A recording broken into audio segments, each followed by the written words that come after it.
Hello guys, in this video I'm going to show you how to open document with a selected app in the Google Drive app.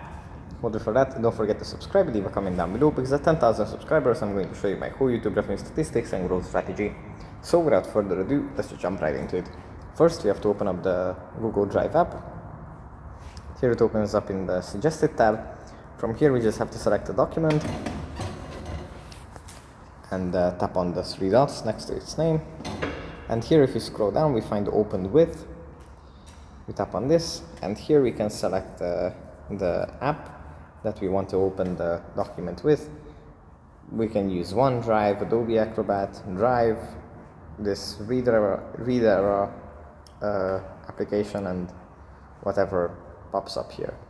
We can do this with other file formats as well.